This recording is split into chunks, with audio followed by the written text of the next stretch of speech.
테스트. 이제 소리가 들리죠? 자, 그래도 한 2분밖에 안 지났으니까 다행입니다. 천미수님, 네. 자, 오늘 이제 월요일이고 뭐 여러모로 정신없이 바빴습니다.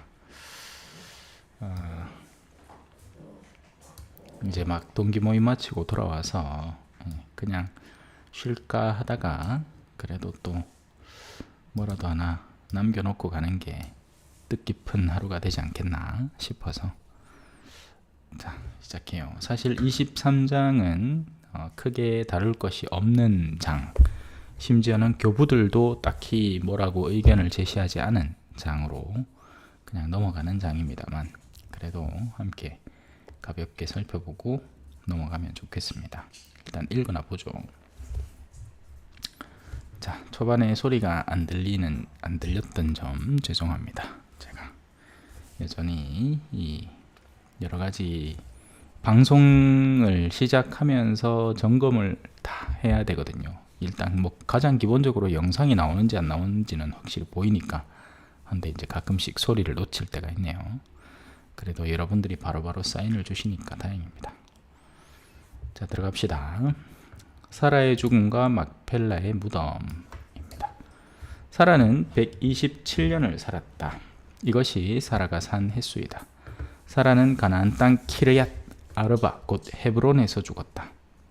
아브라함은 빈소에 들어가 사라의 죽음을 애도하며 슬피 울었다. 그런 다음 아브라함은 죽은 아내 앞에서 물러나와 히타이트 사람들에게 가서 말하였다. 나는 이방인이며 거류민으로서 여러분 곁에 살고 있습니다. 자, 이 부분에 대해서 잠깐 설명하고 있었어요. 우리의 내적인 영은 사실 이 세상 안에 머무르지만 예수님께서 흔히 그러니까 예수님께서도 복음 안에서 말씀하셨듯이 사람의 아들은 머리 둘 곳도 없다라는 말이 영혼의 본래 거주지가 세상이 아니란 말입니다. 세상 안에서 어쩔 수 없이 살아 지내고 있지만 훗날 돌아가야 할 곳은 하느님 곁이겠죠. 그래서 언제까지나 우리는 이방인이며 거류민으로 다른 존재들과 함께 머무르는 겁니다. 그리고 그 그러니까 결정적으로 세상을 떠날 때 아무것도 가지고 가지 못한다는 것, 그것으로서 우리의 이방인이 뚜렷이 드러나는 거죠. 사람이 죽을 때 그의 영혼이 그 무엇도 가져가지, 심지어 자기 몸조차도 가져가지 못한다는 것. 자, 하지만 죽은 내 아내를 내어다 안장할 수 있게 여러분 곁에 있는 묘지를 양도해 주십시오. 지금 이 사라라는 인물이 비유적으로 지금까지 묘사되어 온 바로는 거룩한 영과 함께하는 거룩한 덕들, 거룩한 영에게 고귀한 존재, 뗄래야 뗄 수 없는 그런 관계, 그래서 그런 거룩한 덕들이 세상에 어떻게 수용되고 받아들여지는지에 대한 묘사다. 이렇게도 이해해 볼 수 있을 것 같아요. 과연 그 사람들이 세속이 덕들을 어떻게 수용하고 받아들이는지. 예를 들어서 뭐 오늘 이제 점심 식사를 하면서 이 어르신들하고 이렇게 이야기를 하다가 뭐 이제 갑자기 그런 주제가 나오게 됐어요. 노가다를 하는 것도 쉽지 않다. 막상 현장에 가보면 막 함부로 다루어질 준비를 해야 된다고. 왜냐하면 거친 사람들이니까. 그러면 그러니까 어떤 일을 하더라도 세상에서 뭐 마치 우리가 뭐 할 거 없으면 노가다 하지. 근데 이 노가다라는 작업, 일용직이라는 작업 속에서도 자신들 안에 유대관계가 있고 신뢰관계가 있고 또 그걸 버텨내는 사람들이 그 일을 꾸준히 할 수 있는 환경이 존재를 한단 말입니다. 그러니 그 말은 뭐겠어요? 그 사람 안에 있는 내적인 덕이 결국에는 어떤 현장이든지 수용되는 거죠. 뭐 일을 시켜놨는데 여기서 잠깐 하다가 뭐 사람이 신의도 없고 다른 데를 훅 떠나버린다. 이러면 그 사람이 환영받을까요? 절대로 환영 못 받겠죠. 그래서 아무리 세상에 거친 일이라도 세속에 존재하는 어떤 영역이라도 상호 간의 신뢰 같은 그런 덕의 가치는 소중하단 말입니다. 필요하단 말이에요. 예. 세상에는 그냥 세속적으로만 움직여지는 기계장치 같은 영역이 있는 게 아니라 결국엔 영혼의 고귀한 영역들이 세상 안에 언제든지 환영받는 자리를 마련하게 된다. 이 부분만 이해해도 오늘 이 사라의 무덤을 어디다 쓸 것인가에 대한 사람들의 반응을 조금이나마 이해할 수 있지 않을까 생각을 합니다. 자, 나리 들으십시오. 나리는 우리에게 하느님의 제후이십니다. 그래서 나리에게 예속되어 있는 당신의 아내가 머무를 우리 세상의 공간은 어디든지 좋으니 환영하니 마음대로 쓰십시오. 이 말인 거죠. 우리 무덤 가운데에서 가장 좋은 것을 골라 고인을 안장하십시오. 나리께서 고인을 모시겠다는데 그것이 자기 무덤이라고 해서 나리께 거절할 사람이 우리 가운데는 없습니다. 하느님의 사람에게서 나오는 좋은 것은 모두 환영받는다는 것입니다. 정상적인 사고를 가진 사람이라면, 비록 신앙은 없지만 이 사람의 내적 가치를 알아보는 사람이라면 하느님께 예속된 사람의 내적 가치는 충분히 알아볼 수 있다라는 이야기죠. 사실 이 하느님을 모신다라는 사람은 어떻게 해야 되느냐? 그냥 성당만 다니면 하느님을 모시는 사람이 될 리가 없겠죠. 그게 절대로 아닙니다. 하느님을 모시는 사람은 하느님 안에서 끊임없이 성장해 나가고 인격적으로 완성되어 나갈 수밖에 없습니다. 거룩한 방향을 향해서 자기를 드높이고 있는 환경 속에서 살고 있기 때문에 그렇죠. 그게 아닌 세속이라는 데 젖어들어 살기 시작하는 사람은 갈수록 피폐해지는 거죠. 그건 우리 주변에서 보면 보여요. 그죠? 저마다 어떤 내면을 형성해 나가고 있고 어떤 가치들을 추구해서 자신의 삶을 구축해 나가고 있는지 잘 볼 수 있어야 되죠. 그래서 이 진정한 하느님의 사람은 어딜 가나 환영받는다. 이 정도 충분히 알아둬야 될 것 같습니다. 자, 아브라함은 일어나 그곳 주민들 곧 히타이트 사람들에게 큰절을 하고 그들에게 말하였다. 내가 죽은 내 아내를 내어다 안장할 수 있게 기꺼이 허락해 주신다면 내 말을 듣고 추아르의 아들 에프론에게 간청하여 그가 자기의 밭머리에 있는 막펠라 동굴을 나에게 양도하게 해주십시오. 값은 드릴 만큼 다 드리겠습니다. 그냥 당신들이 갖고 있는 영역을 거저 취하지는 않겠다. 우리는 합당한 이 인내와 노력으로 그 값을 올바로 치르고 가져가겠다. 세상에 존재하는 가치들은, 그래서 여러분, 세상에 존재하는 여러 가지 가치들은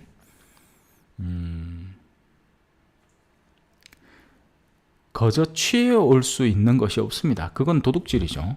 내가 뭔가를 전혀 하지 않았는데 갑자기 무언가가 생긴다 하는 것은 이걸 설명하기가 굉장히 지금 미묘한데요. 한번 잘 들어보세요.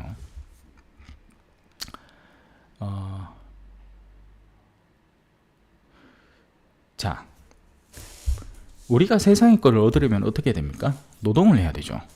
그게 원래 하느님께서 안배하신 가치예요.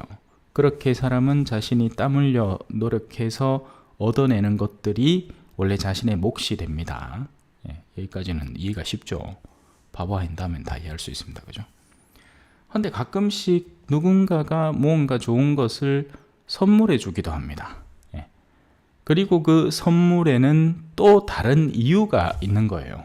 예를 들어서 부모님은 자녀에게 그의 생일날 생일 선물을 해줍니다. 사랑하는 친구들은 서로의 우정 안에서 상대에게 좋은 선물을 해주는 거고요. 그것 또한 이유가 있죠. 왜냐하면 우정이라는 것을 평소에 갖추고 있기 때문에요. 또 자녀들이 그냥 물론 내가 내 돈 들여서 키우고 내 노력 들여서 자녀를 키우지만 그 자녀의 사랑스러움에 대한 선물을 내가 미리 당겨 받는 거죠. 자녀로 인해서 나 역시 삶의 기쁨과 활력을 얻으니까. 그러니 기꺼이 그들에게 선물을 해줄 수 있는 겁니다.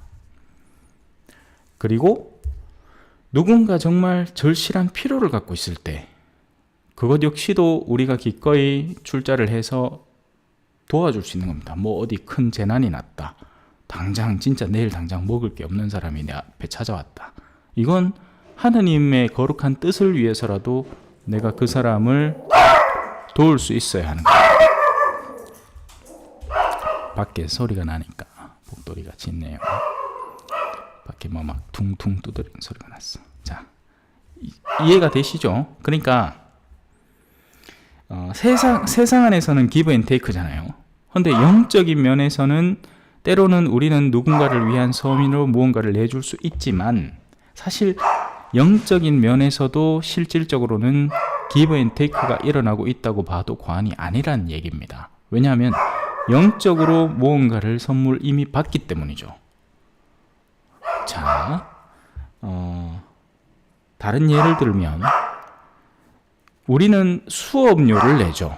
예를 들어서 그러니까 어떤 뭐 입시 학원이나 아니면 뭐 인터넷 강의가 있다. 근데 유료 강의가 있잖아요. 그렇다면 때로는 우리는 그걸 기꺼이 그 비용을 지불하고 그 수업을 듣습니다. 왜냐하면 그만한 가치를 품고 있는, 내가 그 수업을 듣고 난 뒤에는 그만한 실력이 쌓이게 되고 그 실력을 바탕으로 세상에서 실질적인 일들을 실질적인 금액을 벌어들일 수 있는 기초 이 단계가 되기 때문에 그렇죠. 그렇다면 우리는 기꺼운 마음으로 그 비용을 지불을 하는 겁니다. 뭐 프로그램도 마찬가지잖아요. 그죠? 프로그램은 순전히 그 안에 있는 숫자와 이 구체적인 진료가 없는 무언가지만, 하지만 우리는 어떤 한 프로그램을 구입하면서 그 비용을 기꺼이 지불하는 겁니다. 그 프로그램을 통해서 뭐 저 같은 경우에는 예를 들어서 뭐 아이패드에 그림을 그린다든지 뭐 무슨 영상을 만든다든지 하는 것은 그에 상하는 비용이 지불되는 거죠. 그래서 영적인 면에서 공짜는 없다. 모든 것은 제값에 따른 비용 지불이 존재한다. 그래서 저 역시도 여러분에게 일종의 수업을 전달을 하고 있는 거고요. 그리고 여러분에게 거룩한 빚을 지우는 거죠. 여러분들은 만약에 저에게서 뭐라도 조금이라도 뭔가 유익할 만한 게 얻어졌다 한다면 이제 그걸 다른 사람들에게 기꺼이 나누어 주어야 하는 빚을 지는 겁니다. 세상에 공짜는 없는 거예요. 복음의 사도가 되라고, 다른 누군가에게 복음의 빛을 비추라고, 선교를 하라고 이 과업을 수행하는 거지 뭐 그냥 여러분들 듣기 좋은 소리 하라고 제가 이야기하는 건 아니잖아요. 그래서 제가 하는 강의라든지 강론이라든지는 듣기가 쉽지 않은 겁니다. 왜냐하면 다른 사람들이 하는 강론은 그냥 푸근하게 들을 수 있어. 그냥 듣기 좋은 얘기야. 누가 뭐 해서 좋은 일을 했다더라. 어느 성인이 뭐 했는데 뭐 해서 어느 신기한 일이 일어났다더라. 근데 저는 그냥 가만히 그렇게 얘기 안 하죠. 그렇게 해서 우리는 과연 거기에 어떤 동참을 해야 되며, 우리는 어떤 일에 적극적으로 막 부딪혀서 인내를 발휘하고 우리의 삶을 개선시켜 나가고 세상을 복음화시켜 나갈 수 있을지에 대한 조금이나마의 고민을 함께 하도록 동참시키기 때문에, 그래서 듣기가 쉽지 않다는 걸 제가 알고 있습니다. 그래요. 그래서 아브라함은 굳이 그 비용을 주려고 하는 겁니다. 그래야 제값이 치러지는 거니까요. 그래야 세상에 쓸데없는 미련이 남겨지지 않는 거니까요. 마치 제자들이 자신들의 말을 듣지 않는 고을을 떠나올 때 그 발밑에 묻은 먼지까지 털어내고 나와야 하는 것처럼, 그건 행여라도 묻게 되는 그들의 먼지를 통해서 성가신 일이 생기지 않도록 하기 위함을 상징적으로 드러낸 거죠. 여러분과 우리는 관계가 없습니다 라는 것을 철저하게 드러내고 나오는 겁니다. 자, 여기까지 이해되셨죠?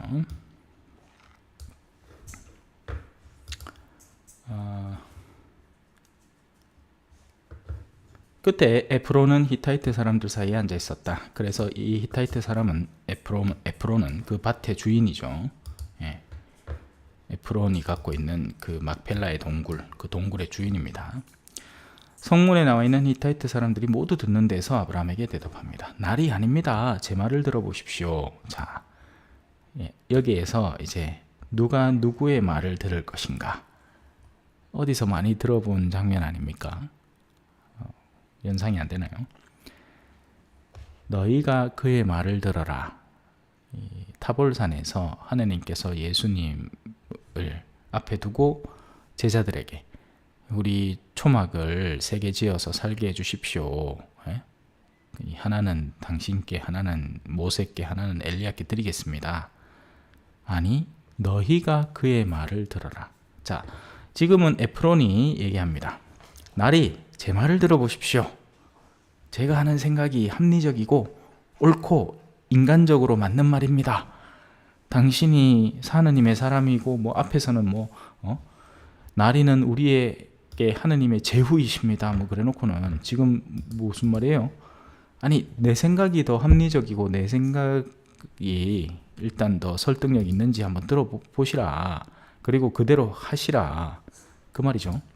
제가 그 밭을 나리께 그냥 드리겠습니다. 자, 공짜입니다. 공짜. 왜 이걸 거부하겠습니까? 공짜로 드리겠다는데 거기에 있는 동굴도 드리겠습니다. 내 결의가 보는 앞에서 그것을 드릴 테이니 거기에 고인을 안장하십시오. 자, 아브라함은 일단 거기에 감사를 표합니다. 하지만 그럴 수 없어요. 거룩한 영혼은 세속의 것을 값없이 그냥 가져왔다가는 거기에 뭔가가 걸려 넘어지게 됩니다. 매이게 되는 거예요. 아무 이유 없이. 자, 그곳 주민들이 듣는 데서 에프론에게 말합니다. 제발 그대가 나의 말을 들어주기를 바랍니다. 누가 누구의 말을 들어야겠습니까? 세상이 거룩한 영혼의 조언을 들어야 하는 겁니다. 거룩한 영혼이 세상의 조언을 들어서 생각을 바꾸는 게 아니라 밥값을 드릴 터이니 받아주십시오. 그래야 죽은 내 아내를 거기에 안장할 수 있겠습니다. 그러자 에프론이 아브라함에게 대답합니다. 나리, 제 말을 들어보십시오. 은 400세켈짜리 땅. 자, 하필이면 또 은입니다. 은, 그죠? 물론 그때 당시에는 다 은으로 계산을 했겠지만 은 400세켈짜리 땅이 저와 나리 사이에 무슨 문제가 되겠습니까? 그런데 예수님은 은전 20냥에 팔려버리죠. 거룩한 것이 세속 사람들의 계산상으로는 은전 20냥짜리였단 말입니다. 거기에 고인을 안장하십시오. 아브라함은 에프론의 말에 따라 이 히타이트 사람들이 듣는 데에서 에프론이 밝힌 가격인 은 400세켈을 그대로 상인들 사이에 통용되는 무게로 달아내어 줍니다. 제 값을 다 치렀다는 얘기예요. 그냥 못 받겠다. 내가 그냥 그걸 받아야 할 이유는 전혀 없다. 뭔가 합당한 이유, 그게 있어야 된다. 그래서 그 값을 주고서야 그걸 가지고 옵니다. 그리하여 마물의 맞은쪽 막펠라에 있는 에프론의 밭, 곧 밭과 그 안에 있는 동굴과 그 밭 사방 경계 안에 있는 모든 나무가 성문에 나와 있는 히타이트 사람들이 보는 앞에서 아브라함의 재산이 되었다. 이 유다가 은전을 그렇게 해서 결국 그 밭을 피해 밭이라고 하면서 유다가 목매달아 죽은 밭이 있죠.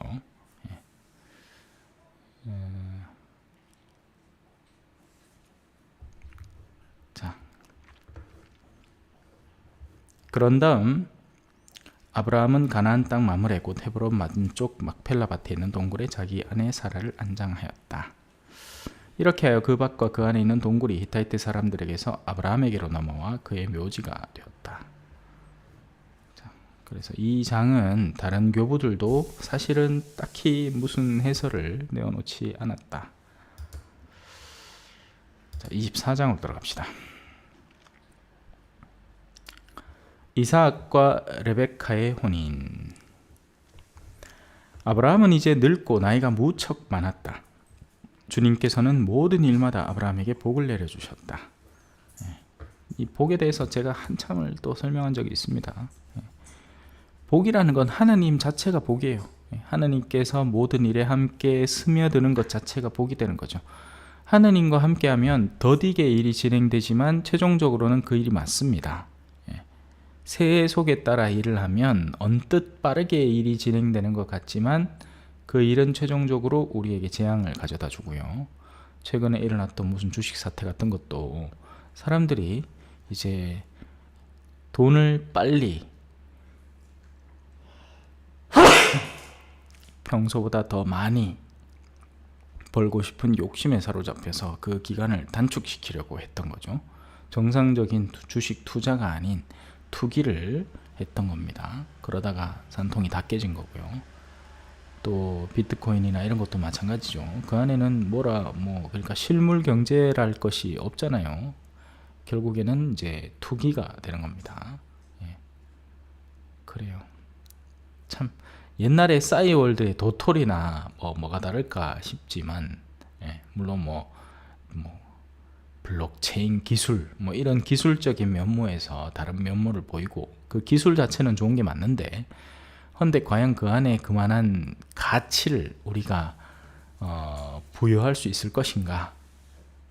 가치라는 건 언제라도 사람들이 투자하는 데 따른 결과이기 때문에, 예를 들어서 참외라는 게 신기한 게 무조건 어떨 때는 비싸야만 하는 시기인데 도리어 값이 떨어지는 경우도 있고, 여러 가지 복합적인 요인이 그 안에 내재되면서 단순한 하나의 요인만으로 그 값을 따질 수가 없는 거예요. 이맘때쯤이면 참외 값이 높아야 되는데 작황도 성취하는데 오히려 또 찾는 사람도 없어서 값이 도로 떨어지는 상황들이 펼쳐지기도 하고, 하여튼 여러 가지 요인들이 복합적으로 작용을 합니다.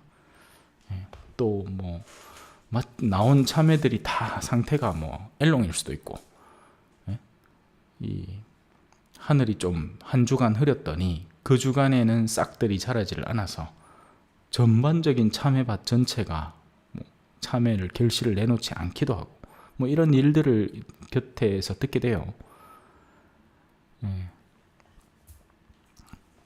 복은 하느님이 복이에요. 하느님께 굳은 신뢰를 두고 세상 안에서 일어나는 모든 일을 묵묵하게 받아들이는 것이 사실상 가장 큰 복입니다.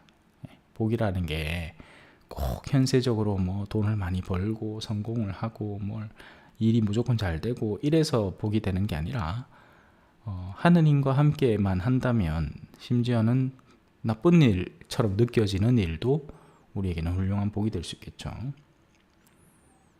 자, 아브라함은 자기의 모든 재산을 맡아보는 집안의 가장 늙은 종에게 말하였다. 내 손을 내 삿에 넣어라. 자, 삿이라는 자리는 이 허벅지 안쪽을 말합니다. 그러니까 이제 이 가장 소중한 부위, 소중이가 있는 그 부위. 그러니 이제 그 손을 거기다 넣는다라는 것은 가장 마치 강아지가 자기 배를 만지게 하는 사람은 정말 신뢰를 굳게 두고 있는 사람이다라는 의미인 것처럼 자기의 가장 약한 부위, 만약에 동물들이 서로 싸우면 가장 숨겨야 되는 데가 어디겠어요? 배겠죠. 왜냐하면 배를 공격하면 내장이 뜯겨 나오니까. 다른 껍데기야. 그래서 개 껍데기가 질기잖아요. 드셔보신 분들은 여기 아직도 그 보신탕집이 있습니다. 그래서 개 껍데기 먹어보면 쫀득쫀득하고 질기죠. 이게 웬만큼 상처를 입어서는 망가지지 않는 조직이란 말이에요. 강한 조직이란 말이에요. 하지만 배 이런 부위는 그래서 이제 싸우다가도 칼이 이제 여기 다른 데를 이렇게 하면 붕대를 감고 무슨 수를 내는데 이 배를 찢어버리면 내장이 쏟아져 버리죠.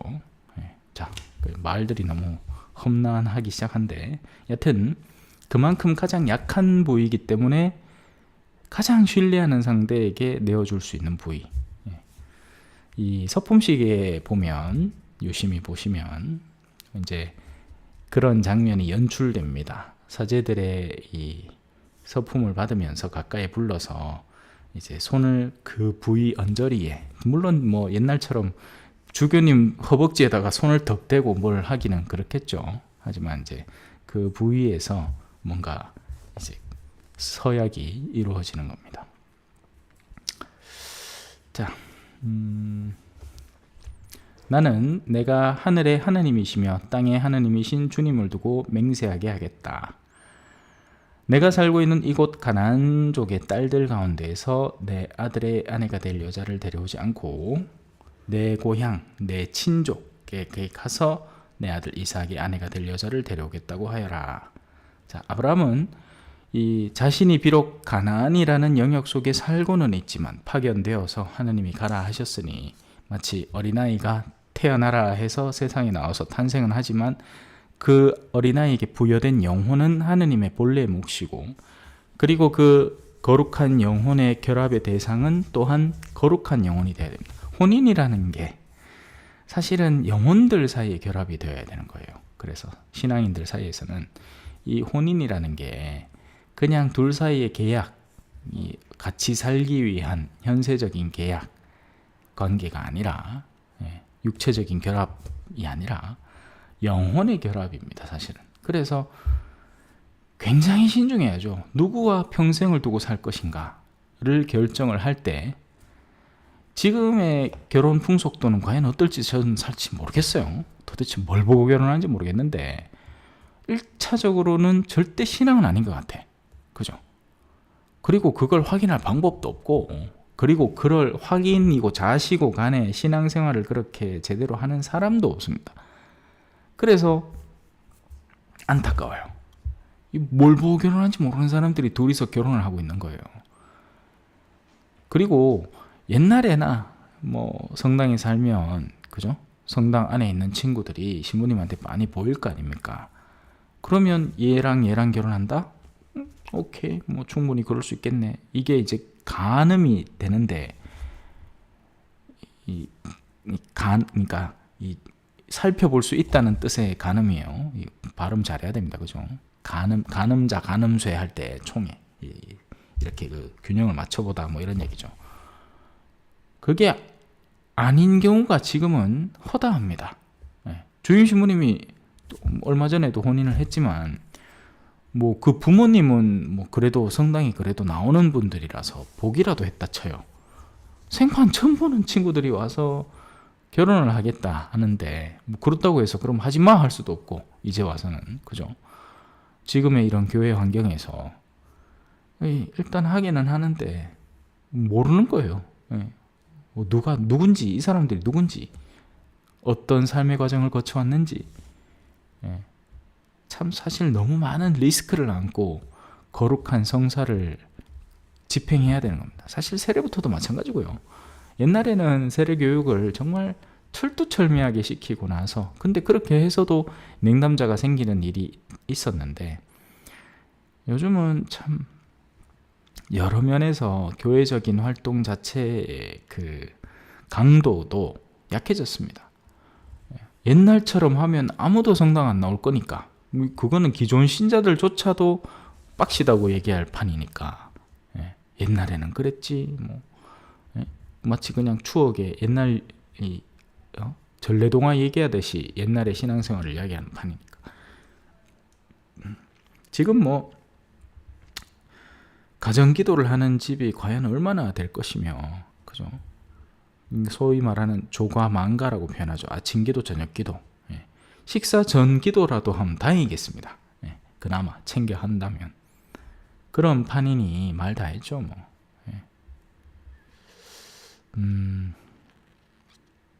자, 뭔 얘기를 하다가 참 오래 나왔다, 그죠? 이 거룩한 영은 거룩한 영과 결합되어야 되는 겁니다. 그래서 그 혼인이라는 주제는 몇 번을 얘기해도 사실은 모자라지 않은 주제이지만, 요즘에는 그렇게 할 수 있는 여건이 잘 안 된다. 그렇습니다. 안타깝죠. 그래서 이 지금 아브라함은 어떻게든 자신의 아들을 자신이 떠나온 곳에서 온 같은 동족, 내 고향, 내 친족에게서 그 아내를 얻어다 줄 수 있도록 자신의 종에게 부탁하고 있습니다. 그렇게 거룩한 결합을 시킬 수 있도록.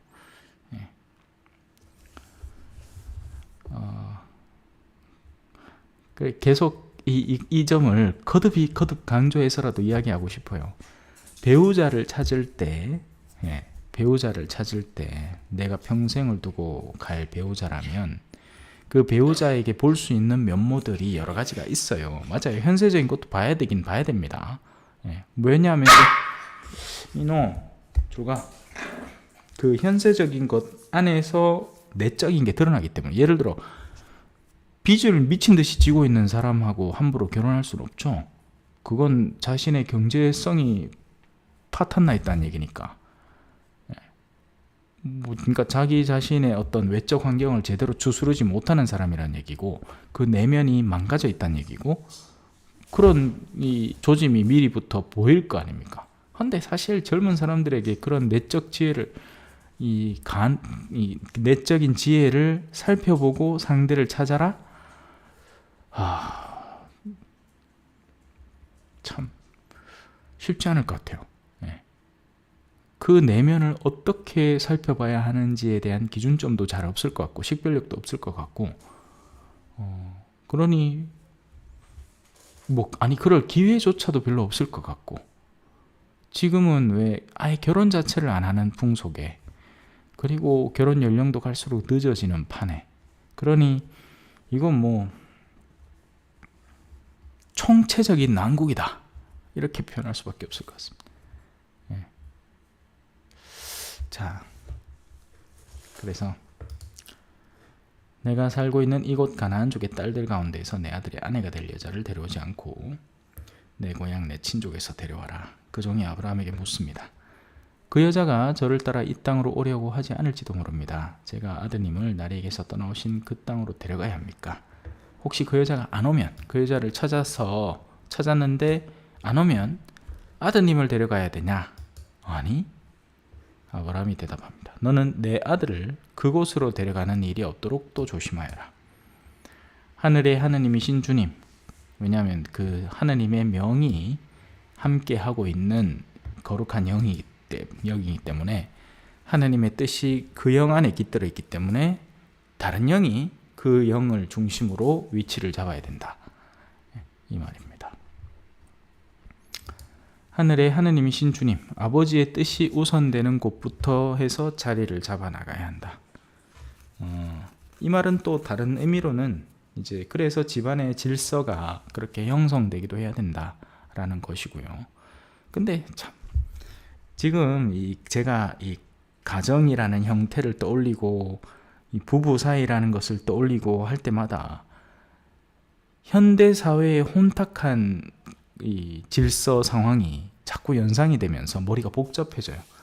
옛날에는 너무나 당연했던 집안에서의 고유한 질서들이 지금은 엉망진창이 되어 있는 상황이니까, 막 수많은 사람들의 내면에서 막 질문들이 쏟아질 것 같은 느낌을 받을 수밖에 없습니다.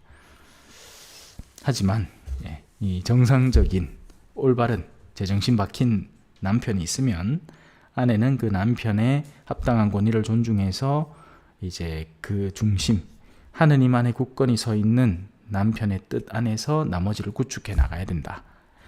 본당을 한번 예를 들어보죠. 자, 본당에서 우리의 본당이 민주사회가 아니에요. 안 그렇습니까? 본당이 뭔 놈 민주사회예요. 본당은요, 낙하산 사회예요. 신부님이 어디서부터 보내집니까? 교구로에서부터 보냄을 받습니다. 그 사람들 사이에서 선출되는 어떤 직분이 아니라, 왜? 교구의 뜻을 품고 가서 그 뜻에 맞게끔 합당한 사목을 하기 위함이죠. 밑에서 뽑으면 자기들이 수틀리면 갈아치우고 딴 사람 세우고, 만약에 대구교구하고 대구교구에 소속된 어떤 성당이 있다. 근데 자기들이 대표자를 뽑아서 뭘 관리 감독을 하고 있는데 마음에 안 들게 행동한다. 그러면 에이치야, 우리는 다른 교구를 찾든지 아니면 아예 개신교 쪽으로 해가지고 대표자를 끌어와 버리면 그게 민주사회에서 하는 일 아닙니까? 그죠? 아니란 말이에요. 교회는 그렇지 않단 말이에요. 교회는 가장 교회의 그런 교계 제도 안에서 사람들에게 전파되는 뜻을 수용하고 받아들이도록 짜여져 있는 거죠. 그러니까 이게 참 한편으로는 쉽지 않은 일이기도 한 겁니다.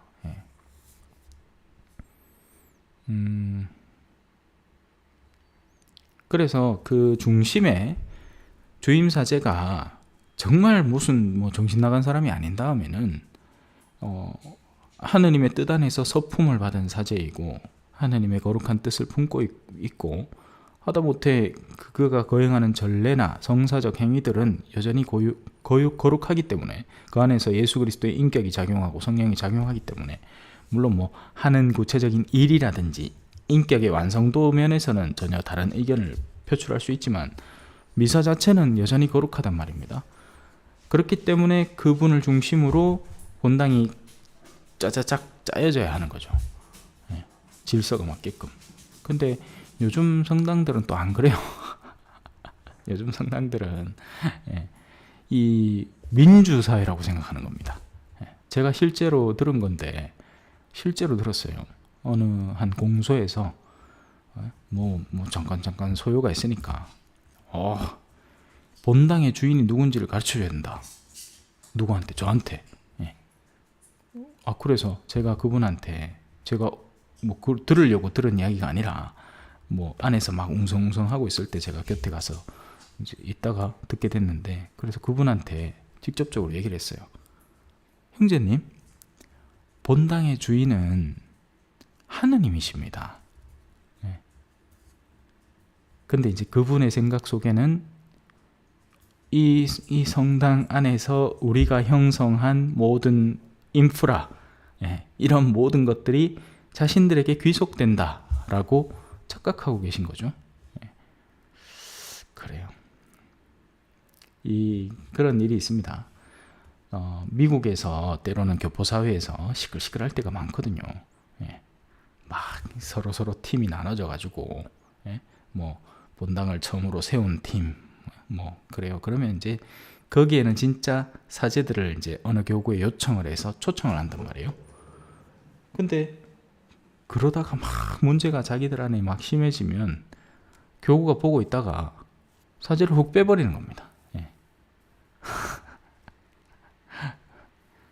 물론 그러고서도 자기들은 거기에 뭐 들러붙어 있을지 없을지는 모르겠으나 그러면 그제서야 깨닫게 되겠죠.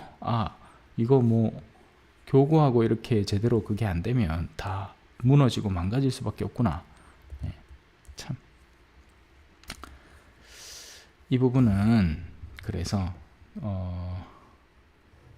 절대로 아들에게 아내를 데리고 와야, 아내감을 데리고 와야지 아들을 그리로 데려가서는 안 된다. 그건 질서에 어긋난 일이다. 그 얘기입니다. 하늘의 하느님이신 주님, 곧 나를 아버지의 집과 내 본고장에서 데려오시고 내가 내 후손에게 이 땅을 주겠다고 나에게 말씀하시며 맹세하신 그분께서 당신 천사를 내 앞에 보내시어 내가 그곳에서 내 아들의 아내가 될 여자를 데려올 수 있게 해주실 것이다. 그래서 이 계약은 하느님과 묶여있는 가장 고귀한 분과 묶여있는 계약이기 때문에 우리 인간적 차원에서 함부로 변경시킬 수 없는 노릇이다. 그래서 아내감이 이삭에게 와야 된다. 그 여자가 너를 따라오려고 하지 않으면 너는 나에게 한 맹세에서 풀리게 된다.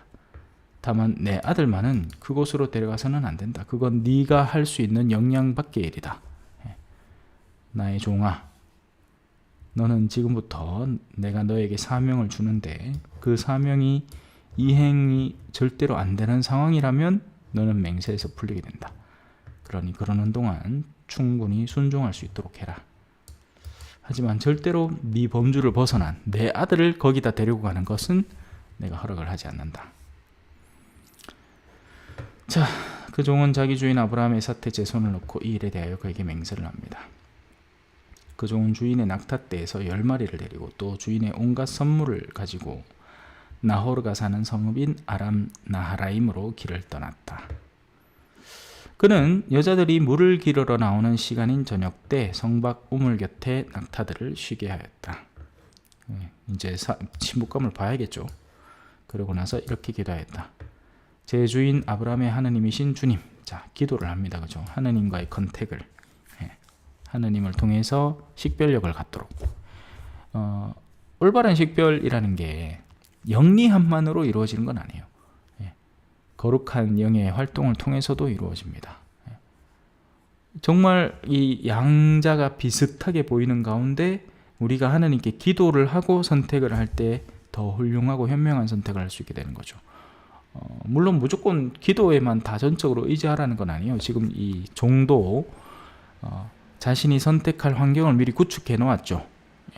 여인들이 물을 기르러 나오는 시간 무렵에 낙타떼를 끌고 그 곁에 가서 기다리고 있는 겁니다. 그죠? 이제 제가 샘물 곁에 서 있으면 성읍 주민의 딸들이 물을 기르러 나올 것입니다. 제가 그대의 물동이를 기울여서 내가 물을 마시게 해주오 하고 청할 때 드십시오. 낙타들에게도 제가 물을 먹이겠습니다. 하고 대답하는 바로 그 소녀. 그러니까 이게 뭘 보자는 거예요? 마음을 보자는 겁니다. 어떤 태도를 가지고 있는가? 이방인에게, 손님에게 어떤 태도를, 아브라함이 그랬잖아요. 그죠? 천막 어귀에 천사들이 지나가자 우르르르 쫓아나와서, 또 롯이 그랬지 않습니까? 성문 밖 어귀에 앉아 있다가 이 오시는 분들을 보고는 달려가서 자기 집에 모시려고 애를 씁니다. 그런 같은 태도를 지닌 누군가를 찾고 있는 겁니다.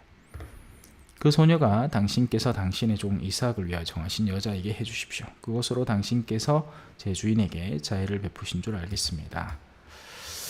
자, 신부감에게서 무엇을 볼 것인가? 배우자에게서 무엇을 볼 것인가? 자, 외적인 매력에 사로잡혔어요. 내 남자 너무 멋있어. 잘생겼어. 돈도 많아. 근데 그것만 본 거예요. 인물이 좋고 돈이 많다는 거. 근데 그 돈의 출처는 그 남자가 성실하게 벌어들인 게 아닌 부모로부터 받은 유산입니다. 그 남자는 사실상 돈을 다룰 능력이라고는 1도 없어요. 그 젊은 나이에 지나치게 비싼 고급 스포츠카, 외제차를 굴리고 다닙니다. 장래에 어떻게 되겠습니까? 돈을 물 쓰듯이 쓸 거예요. 그리고는 버릴 줄도 모르고, 그런 부담감은 전부 다 아내에게 떠넘기고 자기는 삶을 즐기려고 할 겁니다. 거기에다 인물이 좋잖아요. 그 좋은 인물을 뭐에다 쓰겠습니까? 좋은 인물은 뭐한테 쓰여져요? 다른 사람에게 매력을 퍼뜨리고 그 외적 매력을 끌어당기는 사람들에게 유혹거리가 되죠. 그래서 스캔들에 계속 시달릴 겁니다. 그런데 그걸 볼 줄 모르는 거죠. 돈만 많고 얼굴 잘생기고. 내면은 어딨냐고요. 내면은 그 내면에 갖춰져 나가는 성실함과 책임감, 인내, 이런 것들은 어디서 볼 거냔 말이에요. 그런 것들을 안 보니 이 관계가 내가 기대했던 사람이 아니야. 그냥 환상 속에서 그려왔던 그냥 백마탄 왕자인 것처럼 느껴졌을 뿐, 사실 우리가 진짜 바라는 건 배우자에게 사랑받는 거잖아요. 근데 사랑을 할 만한 내적 능력이 하나도 없는 사람을 가져온 겁니다. 하지만 이 종은 지혜가 있죠. 그가 말을 마치기도 전에 아브라함의 아우 나호르의 아내인 밀카의 아들 부투엘에게서 태어난 레베카가 어깨에 물동이를 메고 나왔습니다. 이 소녀는 아직 남자를 알지 못하는 아주 예쁜 처녀였습니다. 그가 샘으로 내려와서 물동이를 채워 올라오자 그 종이 그에게 달려가서 말합니다. 그대의 물동이에서 물을 좀 들이키게 해주오. 그러자 그가 날이 드십시오 하면서 급히 물동이를 내려 손에 받쳐들고는 그 종에게 물을 마시게 해줍니다. 이렇게 그 종에게 물을 마시게 해준 다음 레베카는 낙타들도 물을 다 마실 때까지 계속 길어다 주겠습니다. 자, 이 선한 마음이 그대로 드러나죠. 서둘러 물동이에 남아있는 물을 물통에 붓고는 다시 물을 기르러 우물로 달려갔다. 자, 레베카는 지금 자신에게 일어날 일을 모릅니다. 그죠? 하지만 자신이 갖고 있는 지금 선이, 자신이 지금 이게 하루에만 이렇게, 그러니까 이날만 이렇게 할 게 아니잖아. 누가 오든지 그렇게 했을 거예요. 그럴 기회가 많지는 않다 하더라도 누가 오든지 그럴 이 의도를 갖고 있는 거겠죠. 사람들이 이렇게 왔을 때 그들을 정성껏 받아들이고 그들에게 이 편의를 제공해주는 그런 선의를 가진 사람은 많지 않습니다, 여러분.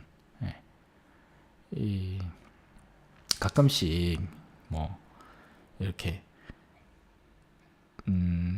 저를 찾아오는 분들에게서 듣게 되는 이야기가 신부님들은 보통은 다 이제 어렵다라는 얘기를 들어요. 사실 뭐 그건 제가 생각해봐도 그럴 것 같아요. 그럴 수밖에 없는 구조이기도 하지만 구조만이 사람을 결정하는 건 아니죠. 본당 자체가 어마어마한 신자 수를 바탕으로 적은 수의 사제, 뭐 많게는 뭐 2명, 뭐 더 많으면 한 3명인데 본당 신자 수는 그 정도 되면 뭐 한 1000명, 2000명 되는 사람들이니까 미사 때나 잠깐 볼까? 예? 그 나머지에서 내가 그 신부님의 시간을 어떻게 해볼 수 있다? 생각 자체를 못하는 거죠. 예. 감히. 그러니 이제 뭐 사목위원들이나 어쩌다가 한번 식사나 같이 할까? 나머지는 뭐 볼 수도 없는 겁니다. 그죠? 근데 이제 뭐 그렇지 않은 사제도 있으니 누가 오면 이제 와서 같이 잠깐 시간을 내서 이야기도 좀 하고, 예. 그런 걸 상시적으로 해오는 사람하고, 예. 그렇지 않은 사람은 다르죠. 예. 다를 수밖에 없습니다. 늘 그렇게 해오는 사람이 있어요. 그죠? 자, 레베카는 그런 내적 성향을 가졌던 사람인 겁니다. 서둘러 물동에 남아있는 물을 물통에 붓고는 다시 물을 기르러 우물로 달려갑니다. 이렇게 레베카는 그 낙타들에게까지 물을 길어다 줍니다. 그의 친절은 사람만이 아닌 동물들에게까지도 이 선이 베풀어지는 거죠. 그러는 동안 그 남자는 주님께서 자기 여행의 목적을 이루어 주시려는지 알아보려고 그 처녀를 말없이 지켜보고 있었습니다. 낙타들이 물을 다 마시고 나자 그 남자는 무게가 반세켈 나가는 금 코걸이 하나를 그 처녀의 코에 걸어주고 무게가 금 13켈 나가는 팔찌 2개를 팔에 끼워주고는 말하였다. 자, 어마어마한 선물을 받게 된 거죠. 친절에 상응하는 훌륭한 선물을 받게 되는 겁니다. 물론 레베카 입장에서는 그런 것들을 기대하고 한 게 아니죠. 예. 하지만 그의 선에 상응하는 훌륭한 선물이 주어지는 겁니다. 자, 그대가 누구의 따님인지 나에게 말해주. 그대의 아버지 집에서 우리가 밤을 지낼 수 있는 자리가 있겠소. 자, 물론 뭐 어마어마한 걸 줘서 당연히 오시라 할 만도 하겠지만 뭐 낯선 사람을 또 집안에 들이는 건 자기 혼자 결정할 문제는 또 아니죠. 예. 자기의 부모님이 또 어떤 사람인지 늘 만약에 낯선 이가 왔을 때 그런 이들을 기꺼이 수용해 낼 수 있는 사람인지 아닌지 그건 바로 여기에서 드러나는 겁니다. 그죠? 제가 당신 집에 가서 자도 되겠습니까? 그때 자기 아버지가 평소에 사람들 막 오면 쫓아내고 뭐 내가 낯선 사람하고 이야기만 했다 하더라도 난리 북새통이 일어나는 집구석이면 오라 하겠습니까? 못 오겠죠. 레베카는 저는 밀카가 나홀에게 낳아준 아들 부투엘의 딸입니다. 저희 집에는 꼴과 여물도 넉넉하고 밤을 지낼 수 있는 자리도 있습니다. 그는 무릎을 꿇어 주님께 경배하고 나서 말하였다. 나의 주인에게 당신 자애와 신의를 거절하지 않으셨으니 내 주인 아브라함의 하느님이신 주님께서는 찬미 받으소서. 주님께서는 이 몸을 내 주인의 아우 집에 이르는 길로 이끌어 주셨구나. 그래서 기도라는 것은 참으로 소중하다라는 교훈도 우리는 배울 수 있죠. 어떤 일을 결정할 때 어떤 중요한 사안을 앞에 두고 보통 보면 왜 미사를 넣는 분들이 계십니다. 정말 중요한 사안 앞에서. 근데 믿음이 없는 사람은 왜 그래야 하는지조차 생각을 못 하겠죠. 미사를 넣을 수 있는지 없는지조차도 모를 것이고. 하지만 친신 깊은 분들은 뭐 미리 당겨서 감사를 해버린다든지 뭐 이런 경우도 있어요. 좋은 일이죠. 뭐 굳이 미사를 안 넣더라도 미사가 아니더라도 미사가 가장 훌륭한 기도니까 그런데 그게 아니더라도 어떤 일을 앞두고 기도할 줄 아는 사람이 되어야겠죠. 하나님을 떠올리고 하나님께 도움을 청할 줄 아는 사람이 되어야겠죠. 자, 이 장은 엄청 깁니다. 그래서 오늘은 여기까지만 좀 하도록 하겠습니다. 벌써 50분이 지났으니까요. 저도 이제 씻고 자야지. 자,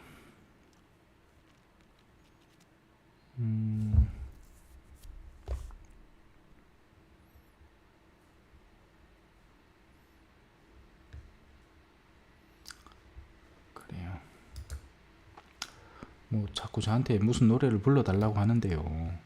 저는 그 노래가 뭔지 자체를 몰라서 못 부르겠습니다. 제가 익히 아는 노래라면 쉽게 불러드리겠지만 뭐 엄마의 기도라는 노래 저는 한 번을 들어본 적이 없어요. 그래서 너무 기대하지 마세요. 부를 일은 없을 것 같습니다.